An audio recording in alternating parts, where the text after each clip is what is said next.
Good evening. Welcome and thank you for joining us at tonight's forum, Policing in the 21st Century. My name is Julie Meir, and I'm the president of the Port Washington-Manhasset chapter of the League of Women Voters. The League of Women Voters' mission is to both promote political responsibility through informed and active participation of citizens in government and to act on selected governmental issues. We are strictly nonpartisan. Last January, what seems like forever ago, our league hosted a diverse group of residents that became a steering committee for work on civil discourse. We felt the partisan public rancor needed to change. We would start in our town. The idea was to teach listening and speaking skills and present programs that would foster an understanding of each other and ultimately strengthen our community. While in-person work ground to a halt in mid-March, tonight's program is an outgrowth of that civil discourse necessary work. I would like to thank League of Women Voter members Dawn McCormick and Judy Esterquest for working so diligently to put together tonight's program, both programmatically and technically. They deserve much gratitude. I'd also like to thank our moderator, Evan Mandery, and our panelists for their time and commitment to openness and civil discourse on such a sensitive topic. When the phrase defund the police became such a triggering phrase within our local league and broader community, it was clear we needed to create a safe space within which we could all learn more and really hear from all sides what this phrase means and what policing in the 21st century might look like. We hope that this conversation enhances your understanding of the topic and gives you an appreciation for all the panelists' opinions. If you have questions for our panelists tonight, you may submit them during the event. Type bit.ly/policing PWM into your search bar. It is case sensitive. You also see it on the screen now. Our moderator this evening is Evan Mandery, a professor at John Jay College of Criminal Justice. His academic focus is on capital punishment and educational equity and access. The author of 3 novels and 3 works of fiction, Evan is also a regular contributor to Politico.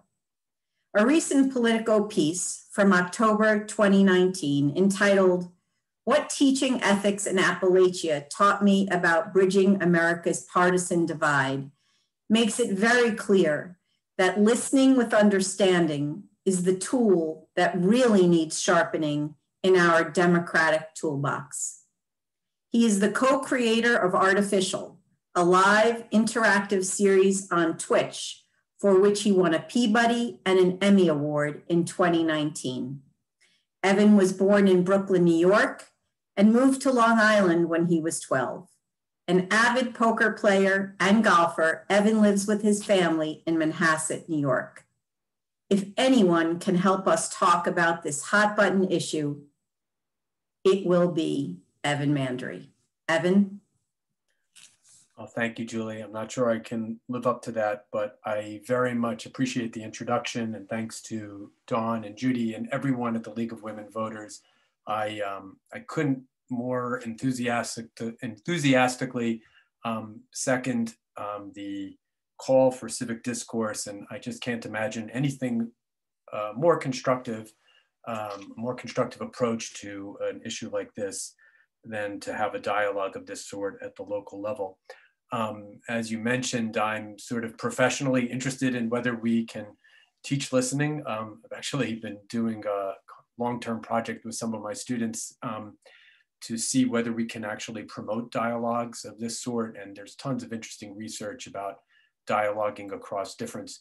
I have to say, selfishly, I'm thrilled with the panelists that we have tonight and the type of conversation that we're about to have, because it brings together three aspects of my own professional universe. I teach at John Jay, which is,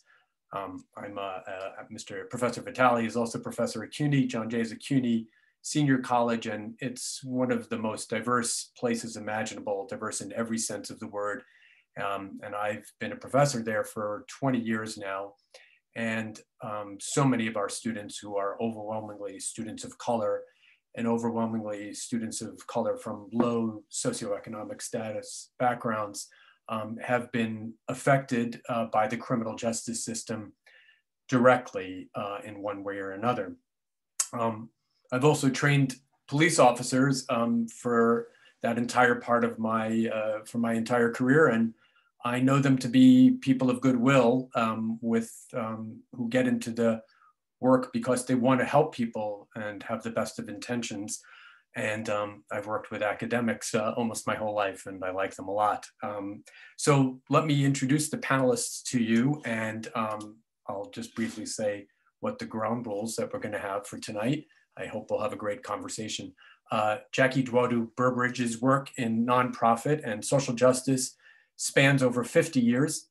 She's the co-founder of the Long Island Black Alliance, which convened Long Island United to Transform Policing and Community Safety, a coalition of nearly 40 organizations working to reimagine the concept of public safety on Long Island. She's also an active volunteer with the Urban League of Long Island, serving as a member of their State of Black Long Island Equity Council, as co-chair of the Legislative Action Team. Jackie's also currently a fellow with the New York Education Trust. Welcome, Jackie. Thank you. Jim Coll is an adjunct professor of American and Constitutional History at Hofstra University and Nassau Community College. For 21 years, he served as a detective in the NYPD, 16 of those years in the department's Tactical and Rescue Unit. He's written numerous articles for Politico, The Hill, City Journal, and Newsday, and he's the founder of changenys.org, changenewyorkstate.org, a not-for-profit dedicated to promoting honest, open, responsive, and limited government in our state. He lives in Seaford. Welcome, Jim. Thank you for having me. And Alex Vitale is a professor of sociology and coordinator of the Policing and Social Justice Project at Brooklyn College and a visiting professor at London's South Bank University. He spent the last 30 years writing about policing and consults both police departments and human rights organizations internationally.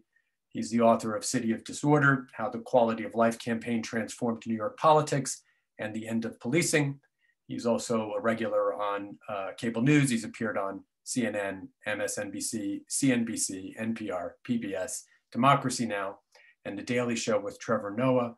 I'll personally say I thoroughly enjoyed The End of Policing. It's a terrific book, and I recommend it to all of you. Thanks for joining us. Welcome, Alex. Thank you, Evan.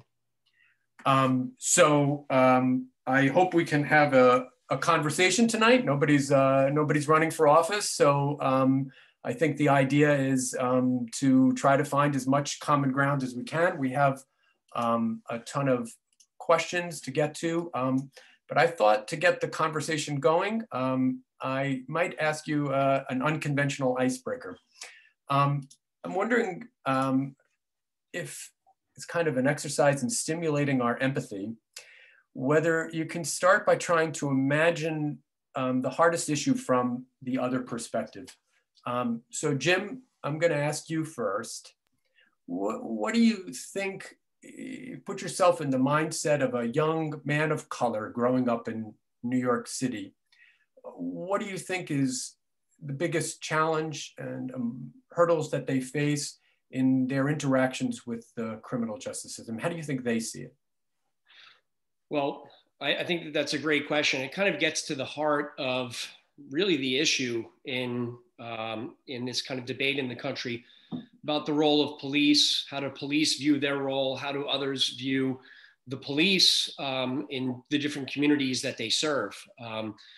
When I first got on the police department, I was 24 years old, and I was in a bar with a friend of mine, and he was cleaning up at the end of the night. And there was a picture on the wall. It's the Norman Rockwell picture of the runaway. And I'm sure many of us have seen this painting by Norman Rockwell. And it's a young child sitting, and he's got that knapsack on a stick. And the police officer is leaning in, talking to him. And you could tell that the kid's running away from home. Maybe he's a few blocks from his house. And the cop is maybe giving him some advice. And I just kind of leaned to the person next to me who I didn't know at all. And I just said, you know, I've always loved that picture. I grew up in a police household. My dad was a cop. My older brother was a cop. And he said something to me that has stuck with me, you know, over 2 decades later. He said, how do you think Black people look at that painting? And, you know, I get chills even thinking of him saying this to me, because it really stuck with me, that the idea that not everybody views the police the same way that I do. And I grew up in a household where the police were a positive. My dad was my hero and is my hero and was a policeman. So I viewed kind of any pushback on the police as like an attack on my family. But it really made me think. And over the course of my career, I thought not everyone views the police the way that I do. And to make me a better police officer and a better citizen and a better father to my children, I think it's important for us to recognize that people do view the police differently based on the experiences that they or their community have with the police. So that's a very, very long answer, and I would try and shorten my answers. But I think one of the ways that people view the police differently than I do is with distrust based upon maybe the experiences that they have had, or a family member, or the way the police are perceived in the communities that they work in. Alex, let me ask you the flip of the same question. One of my students to whom I'm closest, she babysat my daughter for 2 years. She's about to get married to a police officer. And he was telling me how he was called a racist, and I know him pretty well. I really don't think that's true. What do you think is the hardest thing about being a police officer in 2020 in the United States? Yeah, it's got to be a frustrating moment, because I think, as both of you have pointed out, you know, I've been working with police for decades, and the vast majority go into policing because they think of it as a helping profession. They see it as a way, and this is true for white officers, for Black officers, for Latino officers. My experience here has been fairly universal. They may have different attitudes about the culture of policing and the way policing is carried out, but that's the way they think of the job. And then they feel like segments of the population are trying to cancel them. Don't respect what they're trying to do and accuse them of a deep malfeasance towards segments of the population.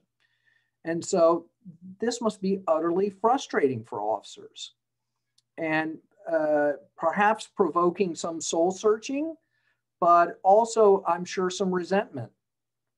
And I think that's part of what we've seen in the kind of reaction to some of the protests over the summer, is some of that resentment seeping out, not just towards the demonstrators, but also towards members of the media. And I think in general, police feel that the public doesn't really understand what they do.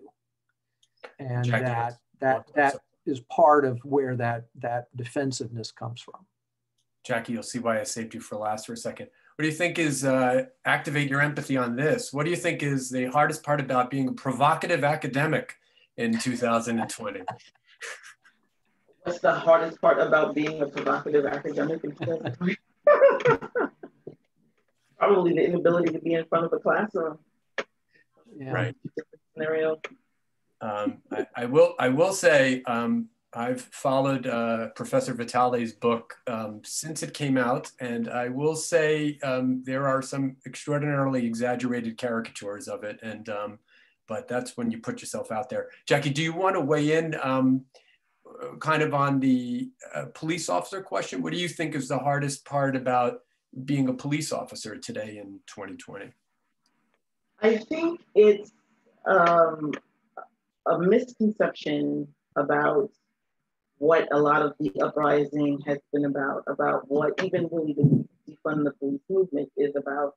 And I think that in terms of people hearing, people wanting to push back and push for not just police reform, but really a whole transformation of this country's law enforcement system, is that it's personalized and it's internalized individually, when it's not a condemnation of individual people, unless in case it is, like with the case of George Floyd, there was an individual who was clearly responsible for that. But when we talk about the need to really take a look at law enforcement in this country and policing in this country, it's not about calling any one individual racist so much as it is looking at the fact that this is a system that is rooted in race in its origins.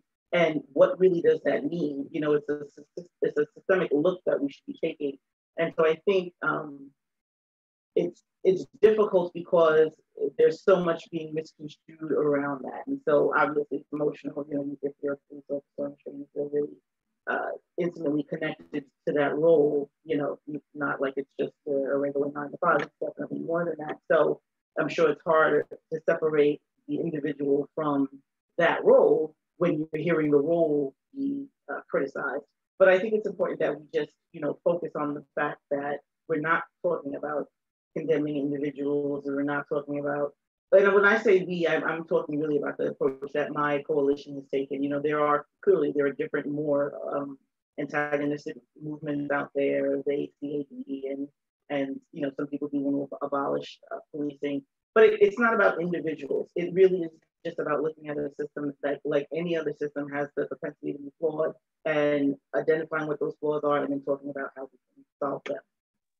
That's such a helpful starting point, that really the concern is how do we make it better for everyone as opposed to pointing the finger at one or a handful of individuals.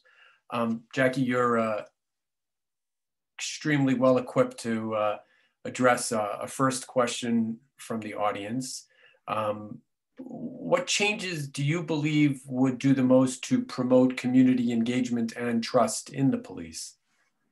What changes? Yeah, I think,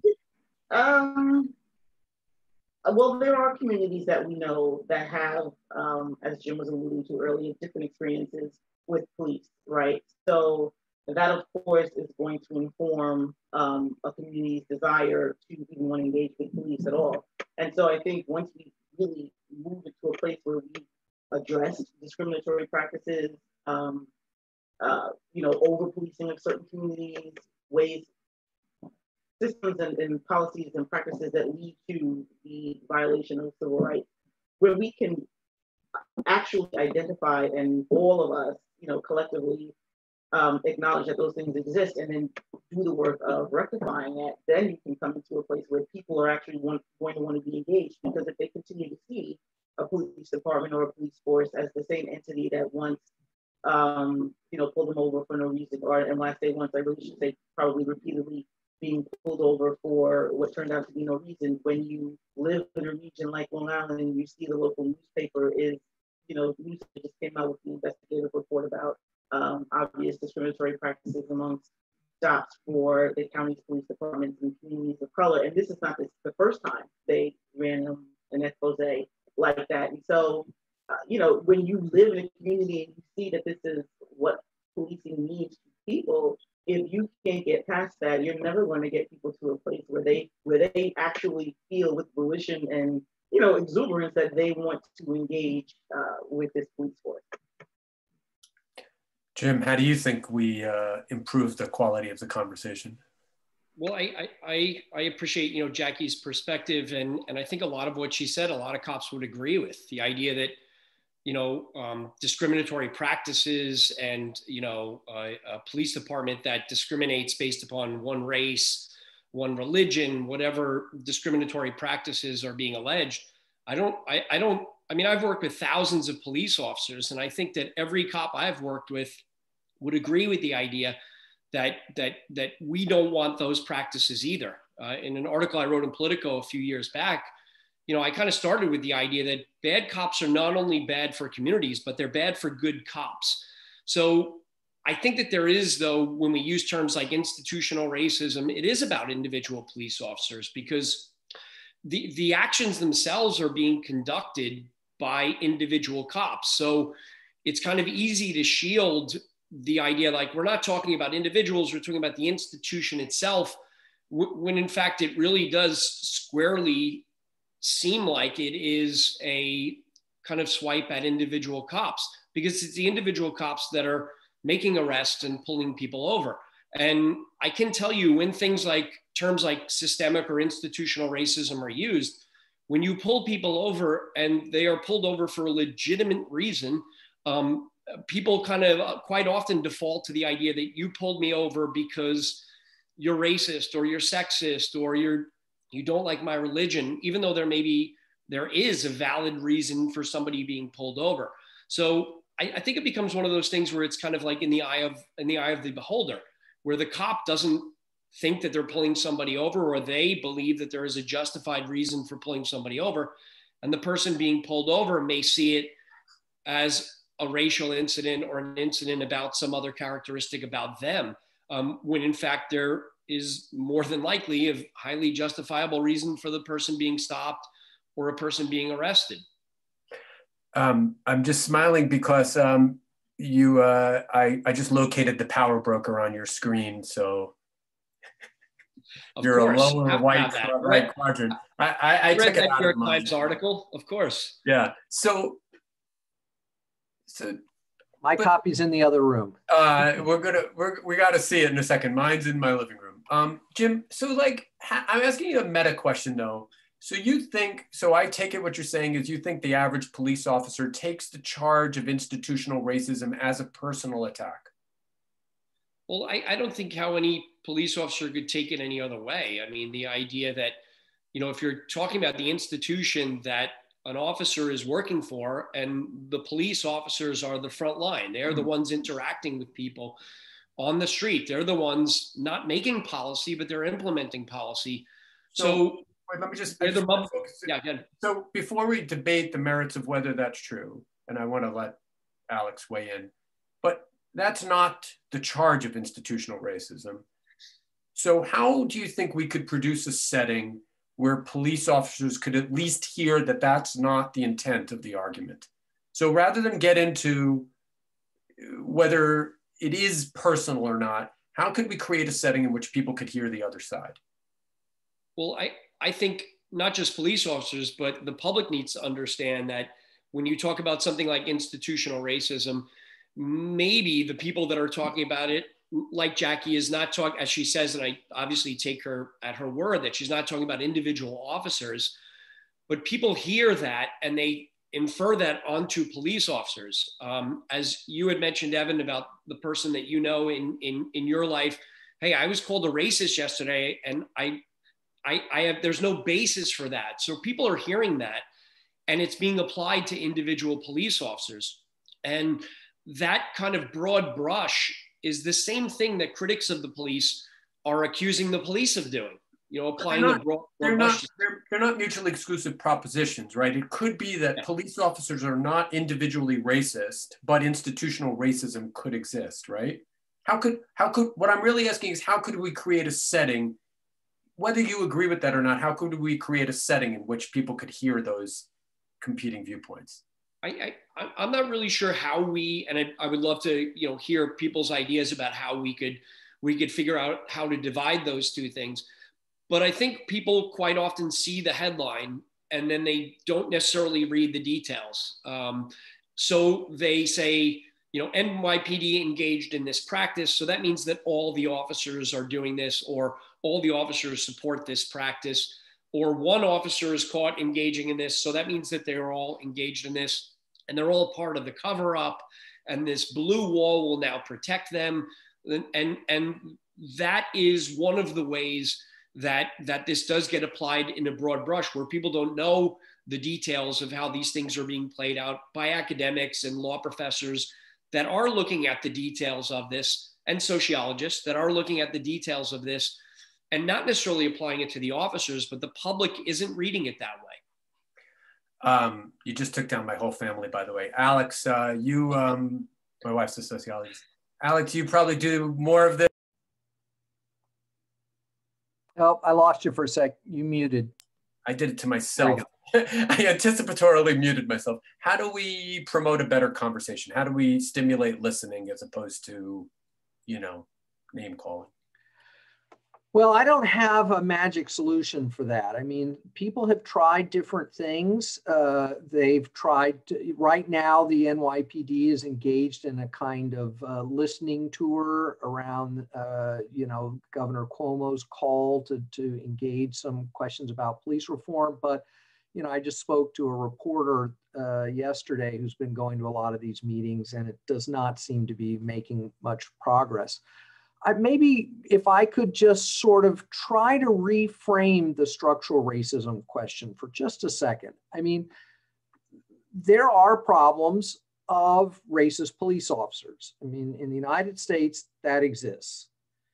But I don't think it's helpful to say that the racial disparities in the impact of policing can be reduced to a few intentionally racist police officers. That's not helpful, I don't think. I mean, we need to get those people out of policing, but that's not going to solve the problem. So then what we hear is, well, the police go where the crime is.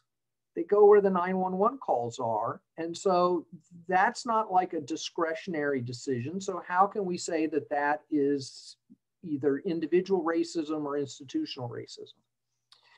Now, first of all, there are some problems with this. When we look at discretionary decision-making by officers, we do see an extra burden that's placed on communities of color. But really, we have to ask an even bigger question, which is, why are the calls for service concentrated so heavily in certain communities? And we need to think about this in just two ways. I have a whole 20-minute thing I could do on this, but I'm going to try to keep it short here. Sorry. So we can think about this in two ways. First, we live in a society with a deep and ongoing legacy of racial inequality that is concentrating disadvantage, trauma, and difficulty in certain communities much more than others. And so it's not a mystery why some of these communities do have more problems.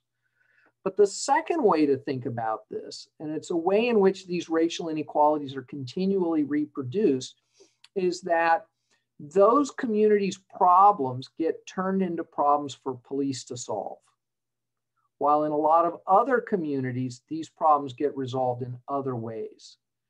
Sometimes just because people have access to high quality healthcare and stable housing and good schools, so they just don't have these problems.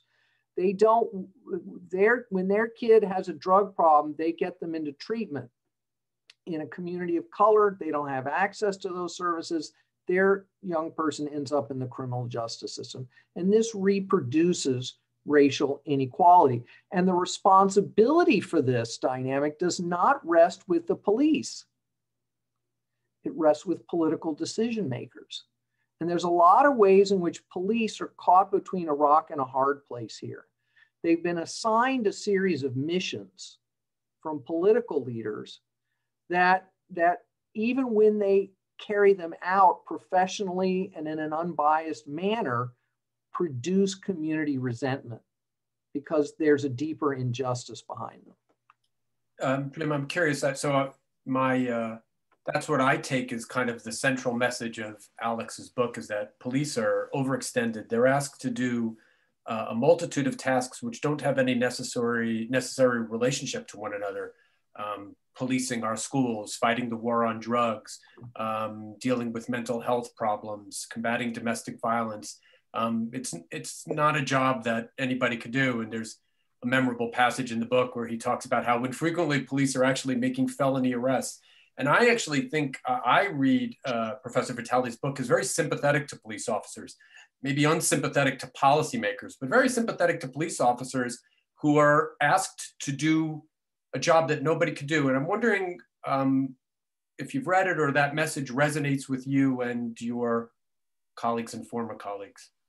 So, I mean, the police, it's not a mystery why the police have taken on a more active role in areas where they hadn't traditionally taken on an active role. Where the police were not, mental health is a great example. People that have mental health issues, they're not always violent. Obviously, only a fraction of them are, but we can't predict which of these events that we're being called to are going to become violent.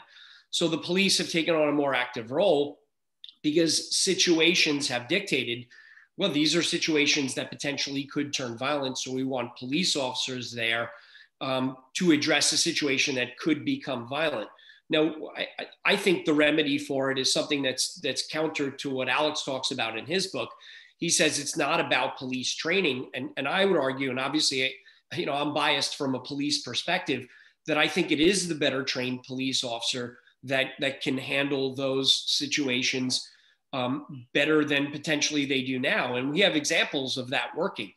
Places like Nassau County, places like New York City that put a tremendous amount of attention on training police officers to handle mental health issues and people with mental disorders have achieved good results, where the police are not just going in and their first step is to be violent or to just take somebody into custody. I've been on hundreds of doors where family members have called us for a son, a daughter, a husband, a wife, someone in their household that had suddenly become violent because of a mental disorder, the effects of that disorder. And the most common story in policing at these jobs, especially in New York City, is that we de-escalate the situation, and that there is not a physical confrontation. I'm just focusing on something for a second. I don't take Alex to be saying that training is not helpful. I just think he's saying that training would not be sufficient to allow police to accomplish well the multitude of unrelated tasks that they're asked to deal with. So does it at least resonate with you that cops are asked to do too much? Or do you disagree? I mean, whatever your perspective is fine. I think cops are asked to do a lot. I would push back on the idea that they're asked to do too much, because I think largely what the police do is they're very successful at it. I wouldn't say that the police are overtaxed and we need to take some burdens off them, because I think that the profession by and large is a profession where the success rate is extremely high. There are, of course, high profile situations where they are not successful resolutions to the situation.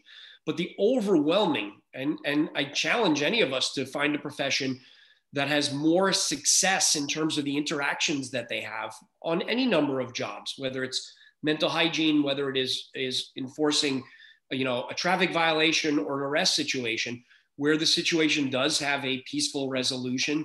And the police are very successful at what they do. Can we be better? Of course, every profession can be better, but the success rate is extremely high. So I think that wouldn't necessarily suggest that the police are overtaxed in what they do. We certainly do. Depends how you're defining success, though, right? I mean, so Jackie, why don't you weigh in? What do you think on kind of this basic question of whether police are asked to do too much? Well, I was going to say exactly what you started out by saying in response to, that they have one of the highest success rates in carrying out their job. It does depend on how you define success, because if your success is a peaceful arrest, but the person you've arrested, may not subsequently have been guilty of any crime, that's not necessarily a success. But I'd also suggest that I'd like to know why we don't consider, in talking about providing funding for police officers to be trained to be better equipped to handle calls for mental health emergencies and mental health services. There are people who are already trained in that work. There are mental health experts. There are people who talk people down from mental health crises or provide them with resources every day, and they're completely successful at that. So why are we more inclined to add what may or may not be burdensome tasks to a department that already has one set of charges that they need to carry out, as opposed to providing additional funding for these experts who are already equipped to do this work in this area, provided, yes, sometimes there may be a need for additional backup, or things may go awry, may become violent, and in that case, you call those who are and have been trained initially to respond to violent situations of potentially criminal activity. But if we're talking about someone who is in need of mental health services, if we're talking about someone who may avoid any type of criminality or violent outcomes if they receive the proper interventions, then how is it a bad idea to think about shifting funding from training someone to do something additional to enhancing and augmenting the work of someone who was already doing something in that vein already. Jim, I want to move us on to some other questions, but I'm curious to get your perspective on that, the issue of the metric of success. So there are some metrics of success by which police officers are very successful, but if you measured it by trust within certain communities, right, it would be very low. So, I mean, how do you interpret that? Like what, I mean, there is, if you take communities of color's relationship with the police officers, you wouldn't deem that very successful, right? What's your take on that? Well, I think absolutely there's work to be done to foster better relationship between communities of color and the police. Obviously, that's probably one of the most important missions of the police department, not just because of an executive order from the governor, but I know that the NYPD has actively been doing that since, at least since I've been on the police department in the mid 1990s. And the police have gone into communities of color, literally, waived application fees for people of color to take the police exam, so much so to the point where today the active recruitment has led to just a few years ago, the New York City Police Department was for the first time in the history of the department, a majority minority police department. So it is not just a matter of, and we've seen it just on social media where the police are not just going into communities, just harassing people. We see them jumping rope, we see them dancing in parades and actively trying to figure out a way to integrate with the community and appear more human than the police have been in history. I want to address one thing though about what Jackie had said. She made a great point about there are mental health professionals that are better equipped than the police, frankly, and better trained to handle the mental health jobs and situations. And I would agree that the problem is that sometimes these jobs can turn on a dime and become very violent. And it is a fraction of these jobs that become violent, but we can't predict which ones will be violent and which ones will not. So if we were to shift to a more, mental health professional based response to somebody that is, let's say, barricaded in their home, the first time we have a situation where one of those mental health professionals go to engage this person and they get injured, we're going to revert right back to the police need to be more involved in these situations. I've been on the door of, like I said before, hundreds of these jobs where they go bad literally in a split second. And also the police are out there, they're out there in the communities. So they're literally driving around. They are on patrol. So they can respond to these jobs very quickly and much more quickly than somebody that is in a centralized office. Unless we are talking about mental health professionals literally driving around on patrol, waiting for these 911 calls to come in, the police can get there very quickly. And one of the things that we have in these situations is that time is of the essence. Now, some people have said, well, why don't we let mental health professionals go in with the police? And often the people that suggest that are people that have never responded to a 911 call.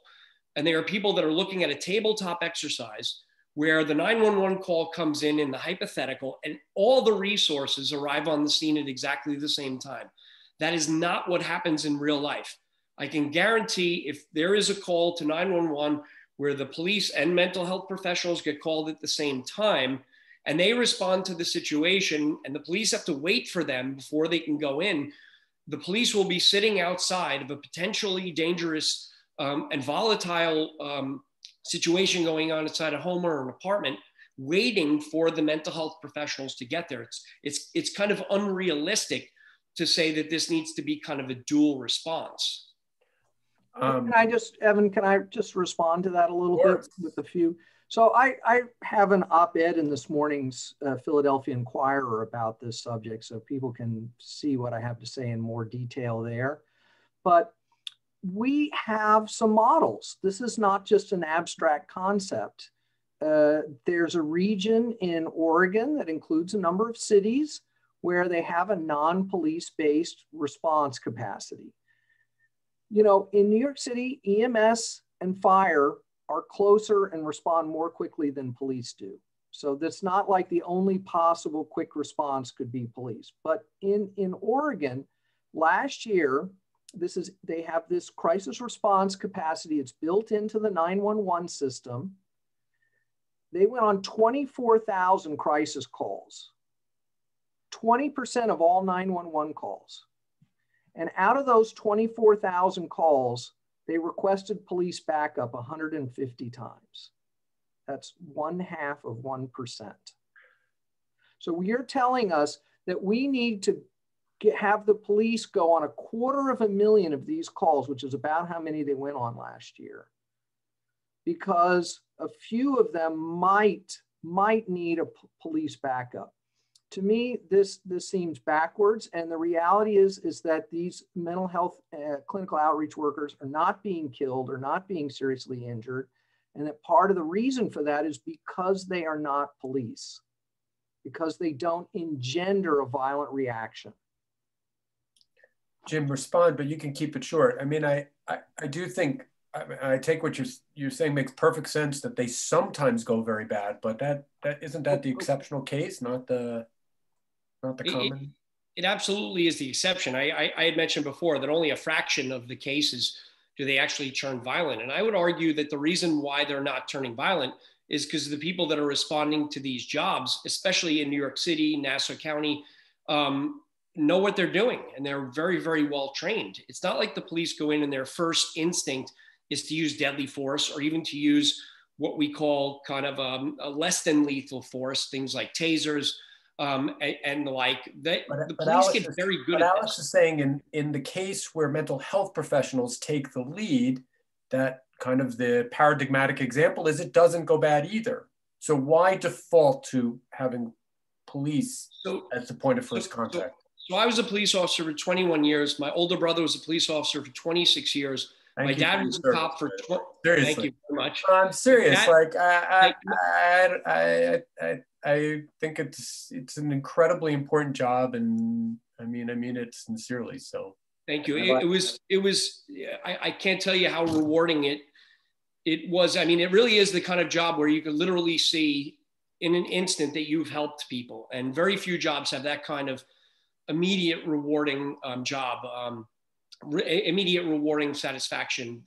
It was okay, but to Alex's kind of statistical point, it's the exceptional case where something like a situation like this is violent. But we do a lot of things in life based on the fraction that something might happen.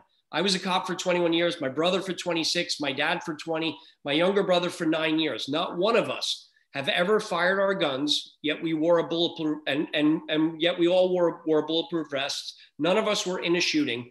So there's a fraction of a percentage chance that we might be shot by a bullet, but every single one of us wears a bulletproof vest. I mean, that fraction, if we could determine which jobs are going to be violent, which of the, I'm forgetting your exact statistic, it was less than 1%, obviously, a very small fraction. If we could determine which one of those jobs would become violent, then we'd be able to have a situation where we could figure out when we're going to motivate the police to go there. I'm not arguing the point that we could reevaluate the police's role in this. I'm saying that the police are already out on patrol. The police are the ones that are going to go to the scene, and they have the training to handle those fraction of cases that could turn violent. So with the police, if we trained them better, like we do in New York City and Nassau County, they could be better equipped to handle those jobs, and also be equipped if the job goes bad. Really want to move us forward. I just want to ask one thing. Because I do not hear what Professor Vitale said as an attack on the police. No. It's an attack on policymakers who choose to send police in as the default. But I feel in the emotion of your answer that you're interpreting it as an attack on police. No, I don't view it at all. I don't mean to sound like I'm viewing it as an attack. Can I move us forward? Can I move us forward? Please, yes. All right. You're muted, Evan. No, sorry, I did it by accident. You'll all get a chance to weigh in on this. And the question is, what is the biggest hurdle to police reform? But lest you think this question has a bent, in true League of Women Voters fashion, no one is spared the rod on this. What do you think is the biggest hurdle to police reform? The intransigence of police unions, money in politics, radical activists in media that promote distrust of the police, the blue wall of silence around bad apples. Alex, let me let you have first crack at this. What do you think is the biggest hurdle to police reform? Well, it depends on what we mean by police reform. I think, there's some disagreement here. I think that as long as political leaders tell the police to wage a war on drugs and a war on terrorism and a war on gangs and a war on disorder, that what people normally think of as police reform, trying to make the police more professional, more transparent, more accountable, is not going to succeed. That it's just incompatible with those missions. And so my view is what we have to do is we have to do some real thinking about why we've turned every social problem under the sun over to the police to manage, when we have some pretty good evidence about the ability to address these problems in other ways. And that is, as I mentioned, a political problem. So I think big money is a factor here, right? And we have to ask ourselves who benefits from turning social problems into police problems. And I think it has to do with a kind of austerity politics where we see local governments pushing wealth up the economic ladder and hopes that some of it will trickle down, but it's producing all these social problems that are then turned over to the police. And I think we have to dig more deeply into that. Jackie, what's your view? Do you hear me? I switched microphones. Does it sound okay? Much better. Okay, thank you. I think, yes, big money. I think intransient unions, and I think too much of a heavy political influence. All of those things do obviously combine to make reform extraordinarily difficult, especially when that reform is being called for from the outside. So all of those things obviously do come together to make it hard. I think in addition to that, though, is this outside, more public perception that reform is either already taking place sufficiently or is not necessary at all, which is, going back to Alex mentioned the war on drugs and certain we don't even know what you call a war on drugs, but political, I guess, motivators that come from outside entities, outside of policing. All of those things also seek to put a criminal dogma on certain communities to begin with. And so, people have adopted this idea that there's no need for police reform. The reform needs to happen either in these poor communities or in Black communities or in brown communities. That's where the change needs to happen, as opposed to a real truthful recognition of generations and generations of policies that have created a really contentious reality for all of us, and looking at how those things play into the relationship that police have with certain communities. Jim, what do you think? I think that there are kind of two ways to answer this. I want to say that the idea that there's just this barrier to police reform is not 100% accurate. I mean, there are lots of reforms that have taken place over the past few years that have been welcomed on both sides, right? Now almost every cop in the country wears a body camera. That's a huge reform. Every police officer, especially in New York City, every vehicle is tracked with GPS. So these are seismic reforms in policing. They're reforms that I think police unions would say that they not only hold police accountable, but they also defend the police as well by showing a point of view of the police for good and for bad. That weeds out bad cops, but it helps defend good cops that have accusations made against them. But I think Alex brings up a good point, and Jackie does as well, talking about kind of the politics of this. It's not the police officer or the police, administrators that are benefiting from the divide over policing in the country. It's the politicians, right? The politicians are benefiting when we have pushed people into camps where it's either you support the police or you're against the police. And I think most people, certainly most people that have, a thought process about policing, see the gray area in the middle where it's not all about just anti-police or pro-police. So if we move to discussing politicians, we can find common ground on our antipathy for them. Actually, I like politicians. I may be the only one. Jackie, you mentioned the war on drugs. We have a question on the war on drugs. If we deem it a failure, what is the solution other than just retreat? Should we not enforce drug laws, or that was my Brooklyn accent coming through there. It peaks out every 3 years or so. By not enforcing drug laws or not arresting dealers, what do you think the right approach is to drugs?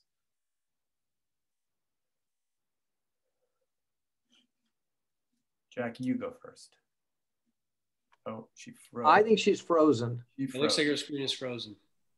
I had a perfect segue to her since she mentioned it. Let's save that question for her. And Alex, why don't you start us off? We have a question about New York State Public Law 50A, which was repealed and which had previously allowed police officers to shield misconduct records. What's your view on whether that was correct or not? I think it's necessary, but not sufficient. But also, we want to be careful in thinking that the problems with policing can be solved by, targeting a few individual officers. I mean, obviously, there are some people, I think Jim and I agree, who maybe should not be police officers, and some of them get weeded out and some don't. And there are ways in which, the union provides some cover for some officers who really probably shouldn't be in policing. Should find some other way to try to help, perhaps. But I felt like some of the discussion around 50A was exaggerated in the sense that it was sold as some kind of cure-all. And that somehow if we just had these disciplinary records, we would be able to A, figure out who these bad officers are, and B, we'd be able to get rid of them, and then C, that this would somehow magically fix policing. So I do feel like there does need to be transparency, and I feel ironically perhaps that because police officers are authorized to use deadly force, to surveil on the public, to enter our homes, that they should actually be held to a higher standard than other public employees who don't have that life and death power over us. Jim, I'm teaching a long time, and I'm going to guess that you're going to have a different perspective on this. Well, believe it or not, partly yes and partly no. I agree with Alex that, look, if you kill a police officer, or you injure a police officer, the penalty is higher than if you kill or injure, another citizen that's not in that profession. So since we protect our police at a higher level, we should expect more from the police and the law. So I do agree with the idea. When the police are abusing their authority, then we should, use a heavy hand on that. I'm all for that. And I think that sends a message to the police, and it sends a message to the communities that we will not tolerate rogue police officers. And I think that that's kind of the only position I think that good police officers should have. But there is this idea that, that shield law, as it's called, there are lots of professions that have their personnel records. I understand what Alex means about, the idea that the police have the ability to take a life, but teachers have, the ability to be in charge of our children in school and local parentis.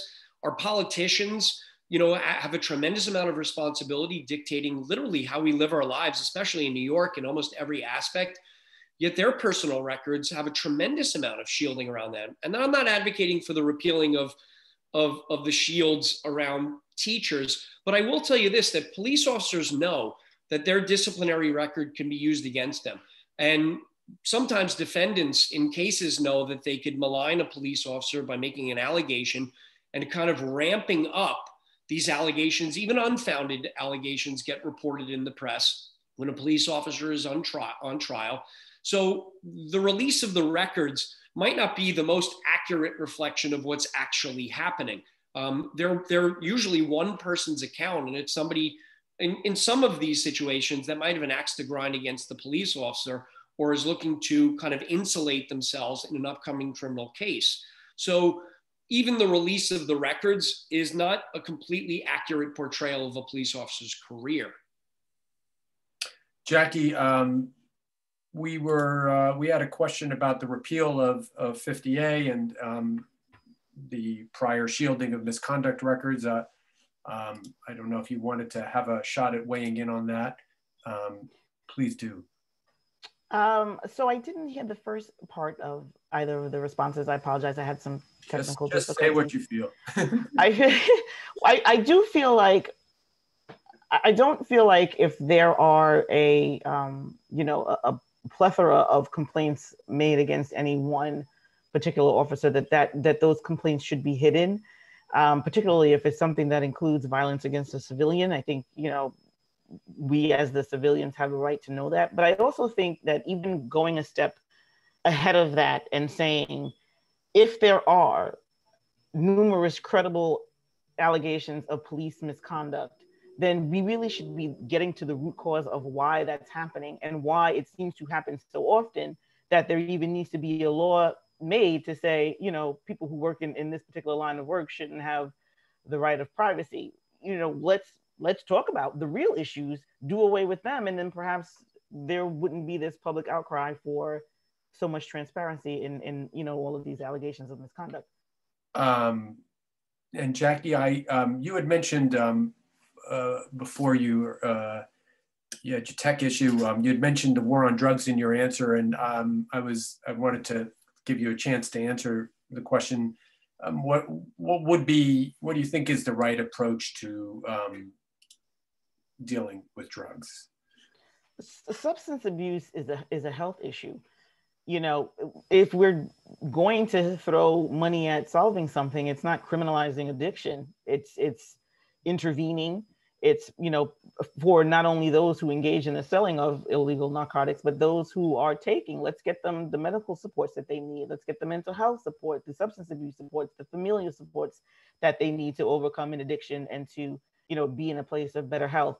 Additionally, if the community is so deprived of resources and funding and opportunities for young people to advance that they feel that they need to rely on, a pathway of illegal narcotic distribution in order to make money or in order to have a pathway out, that's also a problem.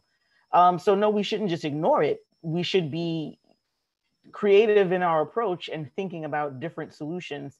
Again, I think it was you who said earlier, the police have so much to do. Every societal ill seems to fall into the bucket of policing, but it doesn't necessarily belong there. In fairness, I was really citing Professor Vitale. he wrote a whole book on the subject.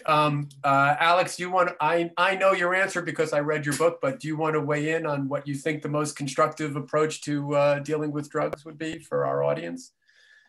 I would really recommend that folks on Long Island take a look at what Ithaca, New York talked about. They developed a plan called the Ithaca Plan, which you can Google and find, which was an attempt to do a kind of top to bottom rethink on drugs. Ithaca's got a drug problem, like every part of the country. And the fact is that efforts to deal with the drug problem through prohibition and criminalization actually makes the problem worse. It drives people into black markets where they don't know what they're getting. These black markets resolve disputes through violence. Portugal not recently, but about 10 years ago, decriminalized all drugs. This is a modern European country. They turned the problem over to public health authorities, and they're very happy with the outcomes. Civilization did not collapse. Yes, people still have drug problems, but overdoses have been reduced. The transmission of diseases has been reduced. Usage has not gone up. Neighborhoods have not collapsed because people make decisions about whether or not to use drugs based on all kinds of factors, not just what the law says. And so I really think we need a total rethink on this, and we need to look at harm reduction strategies. We need to look at public health interventions, and we need to look at targeted economic development strategies around why people turn to both drug using and drug dealing. I don't know how the Ithaca plan worked out for Odysseus, but for everyone else, it's pretty good. Jim, what's your perspective? So I think in some regards, we'd have some consensus on this. I think that, you know, the crime bill of the 1990s, the Rockefeller laws in New York of the 1970s, you know, proved to us that the one size fits all, you're going to go to jail, and that's our response to drugs. What we're calling the war on drugs isn't the method that works. So I think we've kind of overcorrected in the other direction, especially in New York State, where we said we're going to, I don't want to say decriminalize, but certainly with bail reform laws and other laws where it at least gives the appearance of decriminalization of so many more offenses than just the use of drugs, where it appears like the overcorrection for many people that are looking at this in just the headlines are saying, well, the overcorrection to the two oppressive drug laws are to open up the jail cells. And that's not the fix either. Quite often, drug usage is quite often connected to violence or property theft. And we need to look at that cause to kind of figure out how to fix this in a way that is not just open the jail cells and is not just shove everybody into the jails. So it's certainly a much more complicated issue than our politicians make it. And once again, that's another swipe at our politicians, of course, getting me in favor with Evan. It is a complicated. No, I'm the one who likes politicians. You're the one that likes, that's right. You're the one that likes politicians. Sorry. It's Alex that doesn't like politicians. Okay. So the kind of one size fits all on either side of the spectrum doesn't work. These issues are complicated, as are most of the issues that we have not fixed. It's because they're complicated and our political leaders treat them as uncomplicated on both sides of the spectrum. All right, Jim, you're a pro. So I am racking my brain to try to come up with the formulation of this question that will be the most challenging for you. I think I have it. So the question is about the talk. Jackie, may I ask, are you a mom? Have you had the talk with your children? No, she's 4. Oh, well, that would be premature. I actually have had the talk with my son. I'm from a mixed race family. I can tell you what it sounds like, but Jim, I'm interested, if you were from a mixed race family and you had a Black son, what the talk would sound like in your home, if you would have it at all. So I am not from a mixed race family, and I'm very aware, at least anecdotally, from people talking about this. Certainly, it's been very, very much of our conversation about policing, about the talk that African-American parents especially have with their African-American sons especially. I had kind of a similar talk my father gave me when I first started driving. It wasn't necessarily about my safety and that the police were kind of, out to harm me, which seems like some component of a lot of these talks that, do the right thing or the police are going to gun you down. It was mostly do the right thing or you can get arrested. And when I say do the right thing, I mean comply with the police. When I was in high school, we got a similar talk as well when the New York Civil Liberties Union came into my high school class and they talked about what the Civil Liberties Union does, and they handed out a pamphlet about what to do if you're stopped by the police. And bullet point number 1 was comply. So this is a conversation in different forms, obviously in different communities, that people have been having. What do you do when you get stopped by the police? Again, I don't mean to paint my talk as the same talk that is happening in other communities, and especially communities of color. But I think, frankly, most parents have a talk with their children, especially when they start going out on their own, especially when they start driving, about what to do if you get stopped. But you understand, I'm just going to push you on this for a second. Yeah. You understand that the word comply is loaded, right? That there's the intention of compliance and the interpretation of compliance by the police officer, right? And yes. That we have abundant evidence that the person of color is going to have to over comply to make sure that it's interpreted as compliance. So the talk isn't exactly the same, right? Isn't there an additional element about it, which is your actions will be perceived differently than if you were white?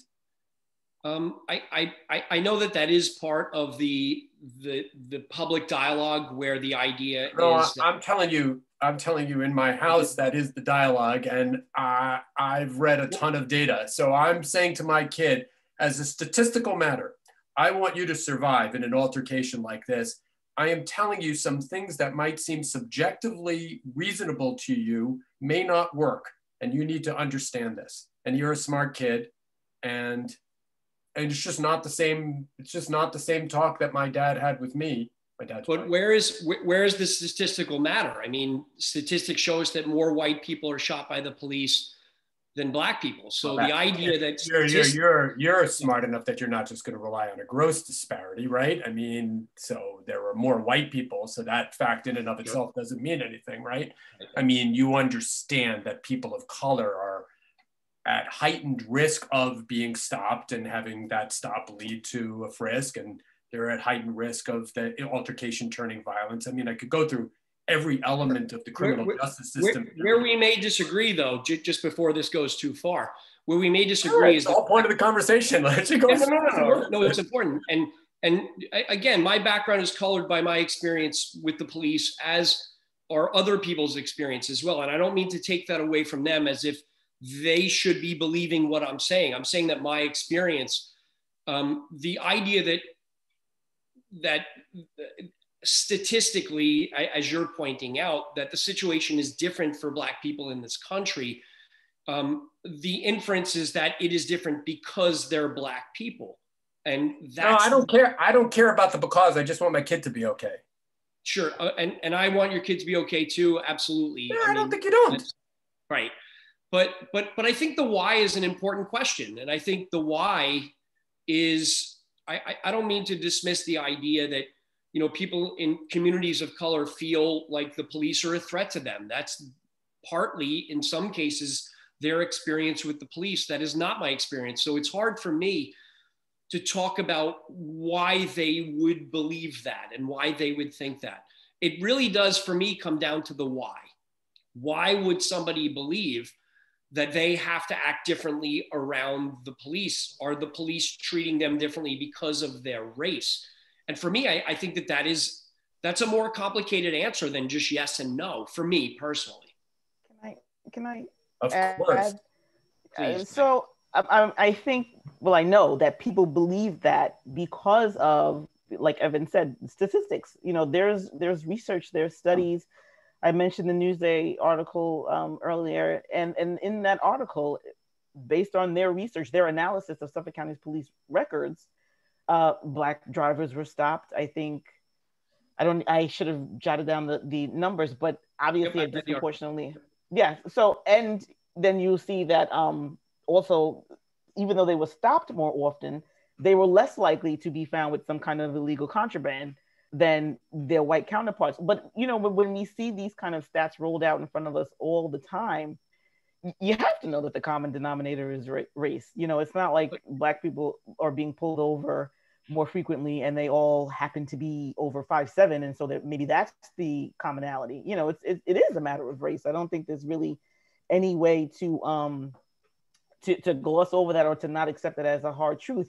And that doesn't necessarily mean that the cop that pulled the person over is, you know, some overt outward racist, but it does come down to this institutional racism that leads to these unconscious biases that, you know, maybe the Black guy is just a little bit more dangerous than the white driver for whatever reason. And that's not just from within policing, that's in media, that's in, you know, it's in our movies, it's in our news, it's everywhere. Those images are being fed to all of us all the time. It's just inescapable, essentially. So it stands to reason that there are things that are done almost by way of impulse that are fed by that information that we're all consuming all the time. Jackie, let me ask you to go. But there are more statistics. Let me hold on. I promise I'll give you a chance in a second. Sorry, I'm curious not to deprive you of the joy of childhood, which goes by too fast. But have you thought ahead to what that talk sounds like? You know what I think about right now in this moment? I think that I hope that conversations like these might make it less of a necessity by the time she gets to that age, you know? And I know the years go by fast. We all know they go by fast, but I hope that change comes along just as fast for her. Otherwise, I don't know. Right now, I guess I'm just living in the hope. And Alex, I am fascinated. I don't know whether this is hypothetical or real, but what that conversation would sound like in your household. So, I have kids. My 9-year-old is sitting here next to me, kind of. I'm petting her head occasionally. She can please just join us. wandered I'll in. bring my kid in too. So, it's a complicated dynamic here because they can't help, like in this moment, to hear what I do, right? And unfortunately, some of that revolves around a lot of horror stories, including a lot of things that we might refer to as lawful but awful, right? So even if the traffic stop, even if the search, even if the use of force is lawful, the effects can still be traumatizing. So we try actually so that they may have a tendency to have a certain fear of the police, and we've actually worked against that. If you're lost, if you're in trouble, you should ask for help from a police officer if they're proximate to you, but also from a doorman, from a woman with children and a cell phone, right? So not only the police, but yes, we don't want them to have an unreasonable fear of the police. That's not our objective at all. Jim, I know you're chomping at the bit, but keep it brief. I'm gonna hit you all with some rapid fire questions. Is the question about what I would? No, I thought you wanted to weigh in on. I thought you were trying to respond to something that Jackie said. I just didn't. I think I was just going to say that quite often there are some statistics that are kind of left out when we're painting a fuller picture. Quite often, especially when the stop, question, and frisk debate was much more prevalent in the news, and that was an important conversation I had because the NYPD was clearly working unconstitutionally at the top level in that regard, as the federal judge found in that Floyd versus City of New York case in 2013.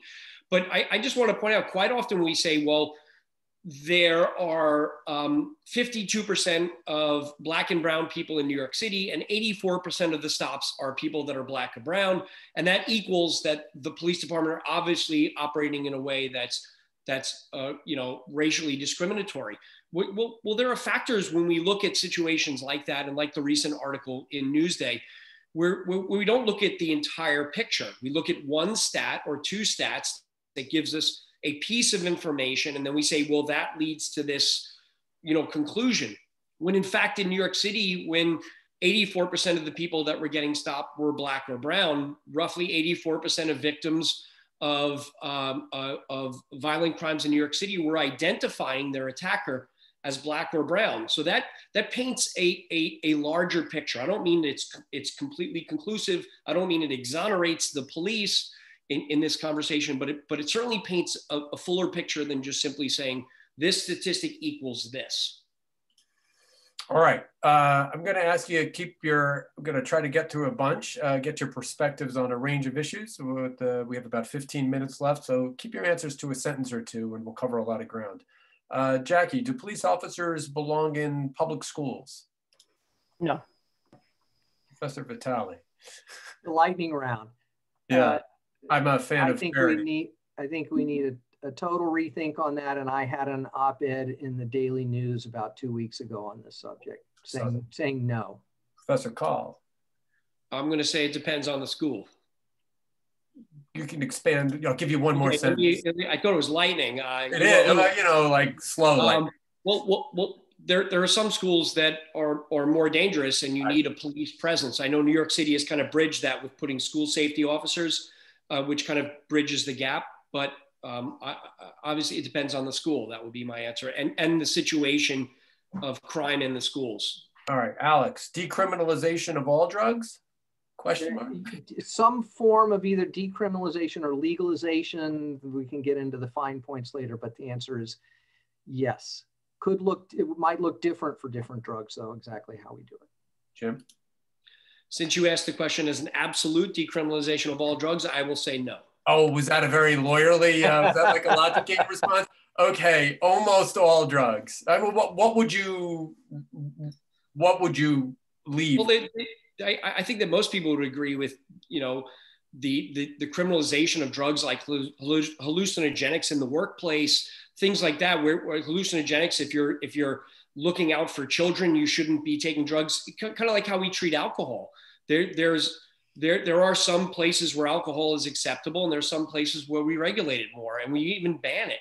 So that's why sometimes like legalization rather than just across the board decriminalization, because that leaves open the possibility of regulation, which I agree with. Jim, did we find some common ground there? Yeah, we're finding a lot of common ground here. All right, Jackie, decriminalization of most drugs or legalization of most drugs? Yeah, so I'm gonna go ahead and find some common ground with with the previous responses also. I'm fascinated by this. It's not really suitable for the lightning round, but the issue of bystander training is so interesting. So, I mean, I think in so many of the police situations gone wrong, what's really interesting is the bystanding cop or the bystanders not intervening.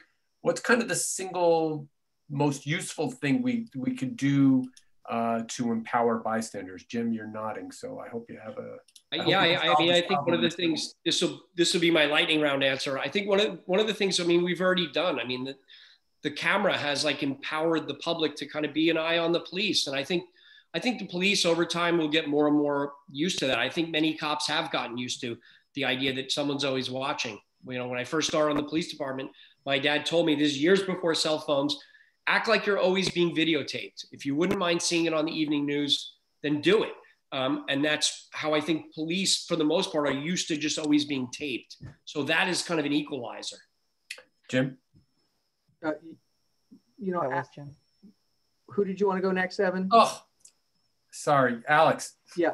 So, you know, the officers in Minneapolis who were present for the killing of George Floyd were operating under a bystander policy and had training that they were required to intervene to protect life. So, you know, it would be nice, but so far we're not seeing good results from this training. We need a lot more research, though. Yeah, it's a tough problem. Jackie? Yeah, I would agree with Alex. It's just, it's on the side of too late now. If you're just going to stand by and watch the crime unfold, or if you're producing video for a court case, you know, there's already a life lost, then really what have we done? I may have misread that question. If police officers are standing by as criminal behavior is being conducted by their colleagues, I think you'd be hard pressed to find any police officer who thinks that that's acceptable. That is not acceptable at all. So I may have misread that question. So I understand. Jackie, okay, now I'm personally playing a game where I'm going to try to guess your answers to each of these. We're at about 75%. Do you think police should be responsible for calls relating to suicide events or pre-suicide events? No. Maybe you never thought about that one. I haven't, but no. Alex has, I guarantee you. You know, the short answer is no. If you look, though, at the kind of work that like emergency services does, which I guess, Jim, you were on an ESU team, right? So the question is, what value is added by having armed police perform those rescue and life-saving functions? So obviously we need the capacity to get a net set up, to put someone in a harness who can rappel down the side of the building, or who knows how to communicate with someone in crisis. It's just not obvious that that couldn't be in EMS or FDNY or somewhere else. Jim? I will absolutely disagree with FDNY should be doing that because there's a bit of a rivalry between our agencies. But Alex hit the nail on the head. I spent 16 years in the emergency service unit. You know, I've climbed bridges to talk to suicide people. I've gone into the water to rescue suicide people with my colleagues. We don't do anything alone. So I don't mean to, you know, make it like I'm kind of a hero in these jobs, but we're really good at it. And our success rate is very, very high. So, you know, I think that we should continue to do it. And again, sometimes these jobs in a moment become volatile. and violent. So we need to be able to switch on a dime. So yes. This is a tough question, but multiple people asked it. So, so the gist of the question is, how do we get rid of bad cops? Maybe I could reframe that to ask whether there's a procedural reform that would allow us to better identify and administratively discipline the the worst cops. Sorry, Jim, I'm trying to reframe that in a way. I don't like the word there, but you know what I'm getting at. So where we do think that, the cop's behavior is problematic. Jim, why don't you take a crack at that first? Yeah, so I think that we have a system in place. I mean, there are multiple layers in the New York City Police Department, especially I'll speak about my experience there, where I can tell you as a New York City police officer, you were not walking around on the street thinking that you were just a lone cowboy and you could do anything and get away with it. I mean, there are multiple layers where you felt like at any moment, even if things went wrong in a job where you were acting in good faith, where you were going to be asked about what happened and there were repercussions if you were not just acting in bad faith, but you were acting in a criminal manner. I know that most police officers are not walking around thinking, hey, there's nobody watching me, act inappropriately. There are many ways that police officers are held accountable, both within the department, within the district attorney's office, within the state attorney general's office, where they have a new unit that will look into police use of force. So there are, I think, multiple layers there. To add another layer, I think it'd be duplicating what's already happening. The assumption is that we have all these rogue officers and we just don't have any way of capturing them is inaccurate. Alex? Well, I'm not super optimistic about the ability to do a lot about this in the short term, but I think that there are some big problems. And I challenge every integrity control lieutenant in the NYPD to go out to the parking lot in their command right now and do something about every officer who's covered up their license plate or altered it or put one of these screens so that they can't get a red light ticket. Because I see them all the time, and I see officers driving recklessly with impunity, and I've experienced it firsthand where they've engaged in illegal driving, get pulled over, and then are let go because they flashed their badge. Jackie? Definitely there's a need for some kind of internal procedural change. I don't know exactly what that is, but I am in support of civilian complaint review boards and taking some of the onus from outside within the actual police department. Why don't we end on this one? It's sad, but has a very optimistic orientation. Obviously, we all know about the police shooting in Philadelphia yesterday and compounding the tragedy that 30 police officers were injured in the aftermath. I think that's compounding tragedy with tragedy. I think the question asks very kindly, how do we de-escalate these situations so that everyone is safer? Jackie, why don't you take a crack at that first? We have to address the need to do deeper reform or transformation. If people are taking to the streets as they have been for months in what's been characterized as the largest civil rights movement in history, you can't just continue to ignore those demands and then think they're going to go away. We have to address the problem. Alex? Well, I mean, it's a symptom, right? The situation is badly broken. And I don't see much appetite on the part of political leaders in Philadelphia to do what's really necessary. Now, we may disagree about what that is. My op-ed this morning in the Philadelphia Inquirer talks about the need to get police out of the mental health business as much as we possibly can. That won't immediately fix that particular situation as such, but it also calls for the creation of community-based mental health services. And I think that's someplace where we should all be in agreement, because we don't want these crises calls to even happen, so that we don't even have to argue about who goes on them. But the fact is, for 50 years, we have dismantled any kind of mental health system in this country and then left police with the burden to try to sort through it. And this is just a recipe for disaster. And between 1.25% of all people killed by police in the United States are having a mental health crisis. And whether or not those killings are lawful or not is ultimately irrelevant. They are tragic and avoidable for the most part. Jim? Yeah, I mean, I think it's difficult for us to have a conversation about policing in the 21st century without at least talking about the death of, or the murder of George Floyd back in on May 25th. And that, I think, was kind of a sea change in not just citizens thinking about the police, but the police thinking about themselves. And that image of a police officer for 8 minutes and 46 seconds, literally squeezing the life out of a man in handcuffs, should be our starting point about where to have these conversations. We could certainly, as Alex pointed out, some of these situations, turn on a dime and the police use force in a split second, and then we evaluate that, as we should. But I think, our starting point could be about how to address these problems, these situations where they're clearly just, for lack of a stronger word, just wrong.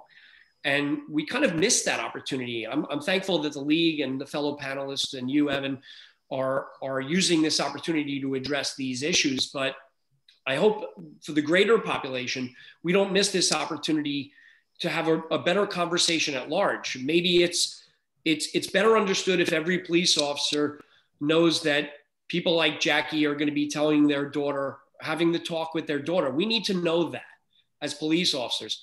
But maybe, communities of color and groups like your group, Jackie, would benefit from having a police officer come and talk to the group and kind of understand the perspective from the police, where it's not adversarial. Like, our conversation is not adversarial. We may have different perspectives, but it's a starting point, and we need more of that.